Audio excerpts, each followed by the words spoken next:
जय हिंद एवरीवन। तो आज हम बात करेंगे दोस्तों एंटोनियो ग्राम्स्की के बारे में। आज हम बात करेंगे एंटोनियो ग्राम्स्की किसके बारे में बात करते हैं, इन सारे एस्पेक्ट के बारे में बात करेंगे। तो पहला जो हमारा कॉन्सेप्ट है एंटोनियो ग्राम्स्की का, वो हमारा कॉन्सेप्ट है, ये हमारे कौन थे दोस्तों?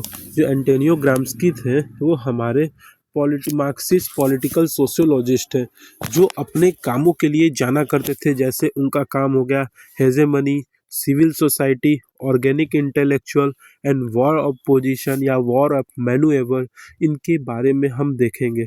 तो इनके एंटोनियो ग्राम्स्की को जानने से पहले हम इनके इंटेलेक्चुअल बैकग्राउंड के बारे में जानेंगे। इनका इंटेलेक्चुअल बैकग्राउंड क्या है? ये इटली के मार्क्सिस्ट थिंकर से बिलोंग करते थे। ये एक जर्नलिस्ट थे, पॉलिटिकल एक्टिविस्ट थे। और दोस्तों यही जो हमारे एंटोनियो ग्राम्स्की थे, वही हमारा जो कम्युनिस्ट पार्टी, जो इटालियन कम्युनिस्ट पार्टी के हमारे ये क्या थे, फाउंडर मेंबर भी थे इटालियन कम्युनिस्ट पार्टी का। इसीलिए क्या किया था, जो मुसोलिनी का वो जो फासिस्ट का रिजिम था, उन्होंने इसे जेल करवाया गया था। उनको ये जेल करवाए थे कौन? जो हमारे मुसोलिनी के फासिस्ट के रिजिम थे, उन्होंने जो क्या किया था, जेल करवाया था।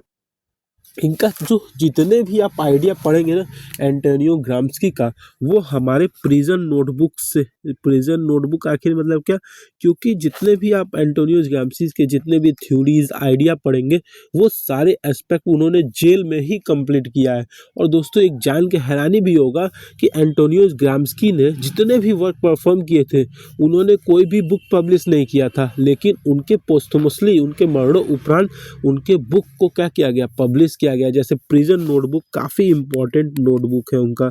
अब इनका एक फेमस कोड भी आता है, वो बताते हैं we must stop this brain from functioning of 20 years. यही वो बताते हैं कि 20 सालों से हम अपने ब्रेन का फंक्शन करना, वर्क करना बंद कर चुके हैं, because we are think like a common sense. हम गुड सेंस की तरह नहीं सोचते। आगे इनका कॉन्सेप्ट भी है कॉमन सेंस गुड सेंस का। तो वही बात करते हैं कि we must stop this brain from functioning for the 20 years. इनका आयरनी यही रहता है कि जो प्रिजन होता है ना, वो हमारे ब्रेन को लेजेंडरी बनाता है। प्रिजन क्या करता है, इसीलिए उनको जो जितने भी आइडिया, ये सारे थॉट आए थे, उनको ये जेल में आए थे। इसीलिए वो प्रिजन नोटबुक एक हमारा उन्हीं करके नेम करके बुक भी पब्लिश होता है। अब इनके जैसे कुछ एक जनरल्स थे दोस्तों, जैसे कि हम जानते थे ये हमारे जर्नलिस्ट थे। तो इनका जो जनरल्स था वो था एल ऑर्डिने न्यूओ। ये आप याद कर सकते हैं कि पूछ सकता है पेपर में कि एल ऑर्डिनो के जनरल्स कौन पब्लिश किया था, किसका जनरल था? तो ये हमारा एंटोनियो ग्राम्स्की का था। फिर उसके बाद इनका फेमस बुक आता है द प्रिजन नोटबुक, जो कि 1926 से 1937 में हुआ है।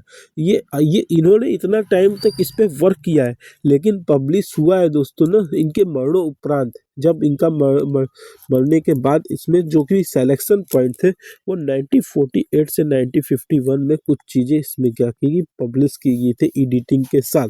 फिर 1971 में उनका जो एक और जो ऐसे आप कह सकते हैं या बुक कह सकते हैं, वर्क पब्लिश हुआ था, selection from the political writing, जिसमें वो बताते हैं कि कोई भी चीज़ कैसे, जो हेजेमनी वाला कॉन्सेप्ट है ना दोस्तों, वो बताते हैं कैसे जो भी पॉलिटिकल हेजेमनी या हमारा जो इसी के बारे में वो बात करते हैं। इसमें पॉलिटिकल एस्पेक्ट जो कि डोमिनेशन, पावर, इन सारे एस्पेक्ट में वो बात करते हैं। तो ये हमारा एंटोनियो ग्राम्स्की का है। ग्राम्स्की देखिए वही चीज़ लिखा है, Gramsci never publish a single book himself, everything compiled publish by posthumously. ये आप एमसीक्यू में आपके पूछ सकता है। अब इनका हम कोर कॉन्सेप्ट जानेंगे। जैसे कि कोर कॉन्सेप्ट इनका है हेजेमनी का। हेजेमनी मतलब बताते हैं क्या, domination through consent not force. ये बताते हैं कि कोई भी चीज़ों के ऊपर अगर हमको डोमिनेट करना है तो उसकी इच्छा से कर सकते हैं, न कि उसके फोर्स से कर सकते हैं। इसीलिए वो बताते हैं कि जो रूलिंग क्लास है वो कंट्रोल क्या करता है, एजुकेशन, मीडिया, रिलीजन, कल्चर, ये सब क्या कर रहे हैं, ये कहीं ना कहीं हमारे कंसेंट को, हम अगर कोई चीज़ हम अगर हमारा खराब करते हैं तो हम मंदिर में जाते हैं, वहाँ से चीज़ें सीखते हैं, तो वही चीज़ बताते हैं कि जो हेजेमनी है ना, वो फोर्स के नहीं होता है, बल्कि वो कंसेंट होता है। और ये कंसेंट कहाँ कहाँ मिलेगा हमको, एजुकेशन में मिलेगा, मीडिया में मिलेगा, रिलीजन में मिलेगा और कल्चर में मिलेगा। तो वही चीज़ बताते हैं, जो पीपल एक्सेप्ट करते हैं डोमिनेशन, वो कॉमन सेंस की तरह सोचते हैं, मतलब वो बिना क्रिटिकल जो भी चीज़ें कहा सिखाई जाएगी एजुकेशन, मीडिया, रिलीजन, कल्चर से, वो सारे चीज़ों को वो मानते हैं। अब हम बात करेंगे कि इनका एक इम्पॉर्टेंट कॉन्सेप्ट था war of position and war of manoeuvre. अब वॉर ऑफ मैनूएवर क्या होता है, जहाँ पे लोग डायरेक्ट रिवोल्यूशन कर सकते हैं, वहाँ पे जो डायरेक्ट, जैसे रसिया का एक मॉडल आप देख सकते हैं, वहाँ पे क्या होता है, जो भी हमारा क्या होता है, कोई भी चीज़ों को हम वहाँ पे क्या करते हैं, उनको उन चीज़ों को क्रिटिकली थिंक करते हैं। लेकिन वॉर ऑफ पोजीशन में क्या होता है, कोई भी चीज़ें स्लो होती हैं, बहुत स्लो चीज़ें होती हैं। जैसे वो वेस्टर्न यूरोपियन मॉडल में क्या है, वहाँ पे हेजेमनी क्या करता है, जो वेस्टर्न यूरोप होते हैं, वो क्या करते हैं, हमारे कॉलोनियल जो कंट्री जो होते हैं, वो हमारे ईस्टर्न कंट्री पे कैसे डोमिनेट किए थे, यही स्लो एंड कल्चर स्ट्रगल, धीरे धीरे धीरे धीरे वो अपना हेजेमनी कैप्चर कर चुके थे। तो वही war of position and war of manoeuvre है। तो वही बताते हैं कि वेस्टर्न सोसाइटी है ना, वो वॉर ऑफ पोजीशन का कीवर्ड यूज करती है, जिससे ईस्टर्न ईस्टर्न देशों के ऊपर वो क्या करती है, कोलोनाइज करती है।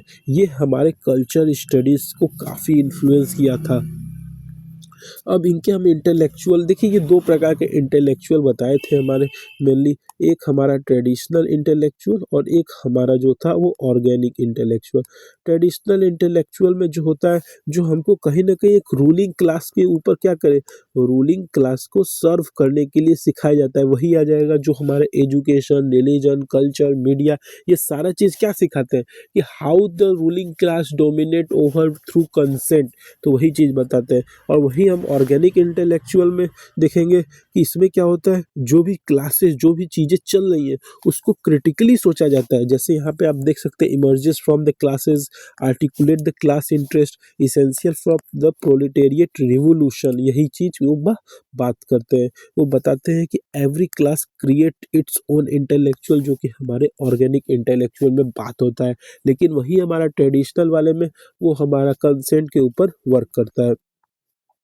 अब उसके बाद इनका कॉमन एक कॉमन टॉपिक आता है, common sense versus good sense. ये भी क्वेश्चन पूछता है कि कॉमन सेंस गुड सेंस का कॉन्सेप्ट किसने दिया, तो एंटोनी ग्राम्स्की ने दिया। कॉमन सेंस वही होता है जो हम जिसपे जो जैसे हमारा जो भी रिलीजन, हमारा मीडिया या कल्चर जो भी चीज़ें सिखा रहा है, उसको हम कॉमनली एक्सेप्ट करते हैं। तो वही हमारा क्या होता है, कॉमन सेंस। और गुड सेंस क्या होता है, जिसको हम क्रिटिकली थिंक करते हैं, जो भी हमारा वर्ल्ड में, समाज में जो भी चीज़ हो रहा है, उसको क्रिटिकली एक क्रिटिकल नज़रिए से देखते हैं, उसको हम कहते हैं गुड सेंस। और वही बताते हैं जो ऑर्गेनिक इंटेलेक्चुअल का होता है ना, जो हमारा ऑर्गेनिक, जैसे बताए थे यहाँ पे आपको देखे थे कि ऑर्गेनिक इंटेलेक्चुअल और ट्रेडिशनल इंटेलेक्चुअल।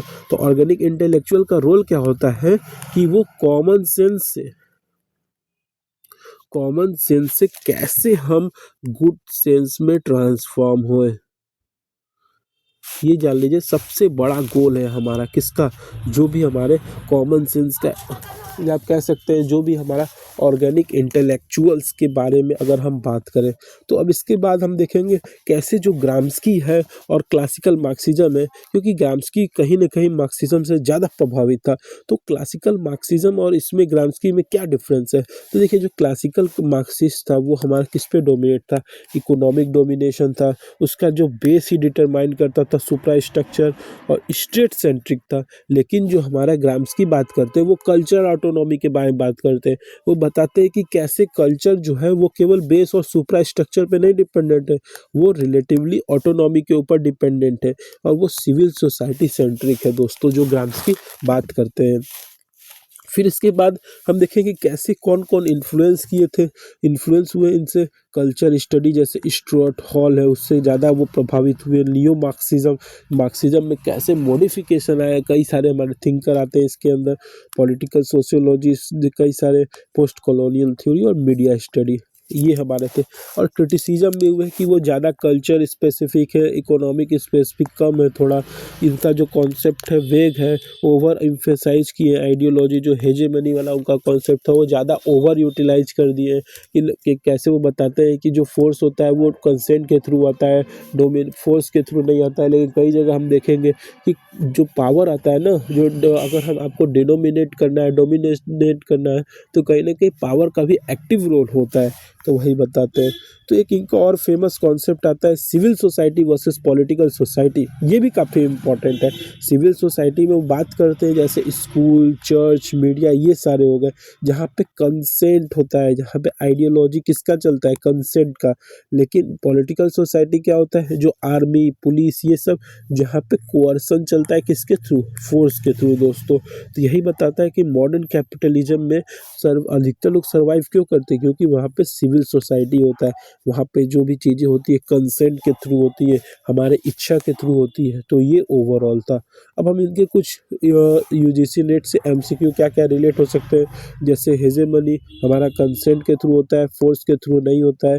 वेस्टर्न सोसाइटी कैसे हमारा वॉर ऑफ पोजीशन उनका कीवर्ड है। इंटेलेक्चुअल कैसे होते हैं, जो भी हमारे क्लास बाउंड होते हैं, वो बताते हैं कि जो ऑर्गेनिक इंटेलेक्चुअल होते हैं वो कॉमन सेंस से गुड सेंस की तरफ जाते हैं। और कोई भी गुड बुक ग्राम्स्की ने पब्लिश नहीं किया था।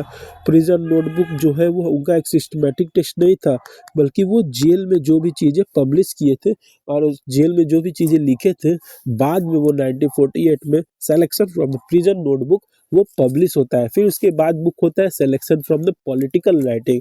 तो ये चीज़ें आपको याद रखना है दोस्तों। तो आज के हमने पढ़ा एंटोनियो ग्राम्स्की के बारे में, जो कि हमारा काफ़ी इंपॉर्टेंट है, unit number 5, state and civil society के एस्पेक्ट में। तो हमारा जो एंटोनियो ग्राम्स्की है वो काफ़ी इम्पोर्टेंट है। इनके बुक भी आप याद कर सकते हैं। प्रिजन नोटबुक अधिकतर एग्जाम में पूछता है, सिविल सोसाइटी और पॉलिटिकल सोसाइटी का एस्पेक्ट, और इंटेलेक्चुअल का एस्पेक्ट, और common sense versus good sense, और war of position and war of manoeuvre के बारे में यहाँ पे आप नहीं भूल सकते। तो ये हमारा आज का थिंकर था, एंटोनियो ग्राम्स्की। Thank you. जय हिंद।